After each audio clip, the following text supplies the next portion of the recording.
New Zealand dominated World Rugby for a decade until its disappointing loss to England recently.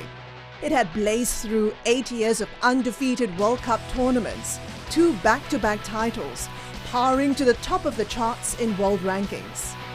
A monumental feat under Chief Executive Steve Tew, the power broker who has led New Zealand Rugby to score a dramatic turnaround in the past 12 years on and off the pitch. For me personally, it's been an amazing privilege. Like most young men growing up in New Zealand, rugby was a game we all played. We all dreamt of being good enough to be an All Black, and then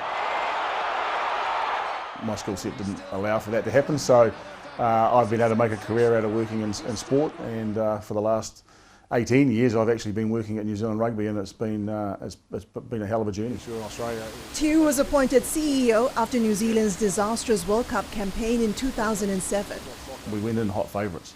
It was one game where we weren't good enough to beat France that cost us that opportunity to compete in the semi and then maybe the final.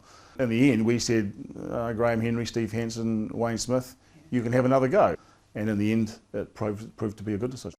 Under Tew's leadership, New Zealand Rugby raised the game and transformed the All Blacks into a brand powerhouse and the country's most valuable sporting asset. It's been huge. The All Blacks are a very special thing. They are part of what defines us as a nation internally, and they also are our external face. The thing most people know about New Zealand is the All Blacks. How much do you think the All Blacks brand can be worth?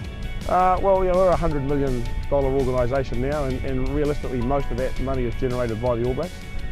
We'd like to double it in the next 10 years. Since then, Tew has muscled in the big bucks. Off the field, income doubled to $120 million in 2018. As NZR raced to match the escalating costs, running rugby groups such as the All Blacks, the Black Ferns and the Sevens team. We've got a system that for decades has produced great players and great coaches. So our job is to make sure that system is refined and resourced and continues to do that. And then you put the right people in charge of those teams, and I think I always come back, people ask me what's the big ingredient for success. Well, hey tangata, hey tangata, hey tangata. It is the people, the people, the people. And in high performance sport, you've got to get the athletes right, but for me it always comes down to the coaching.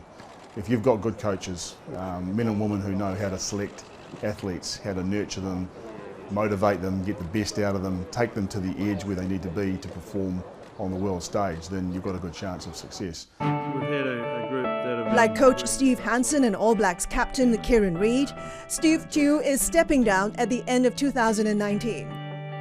But not before scoring a final try, a major rights deal with Sky TV, said to be worth $250 million. To what extent does this improve the financial picture for NZR? Because you had previously projected a $20 million deficit for the same period. Yeah, well, for the 5 years we're just about to conclude, we've filled the gap that we were projecting. So we've been able to increase revenue, manage our costs carefully, and I think that the team on and off the field can take some satisfaction and credit for doing a great job over that 5-year period.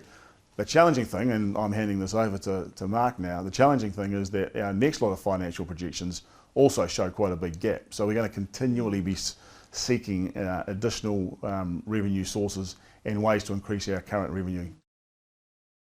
Hi, I'm Christine Tan, and thanks for watching Managing Asia. Do check out more of our videos by clicking on the boxes on the screen.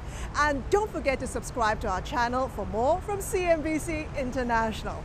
Thanks for watching.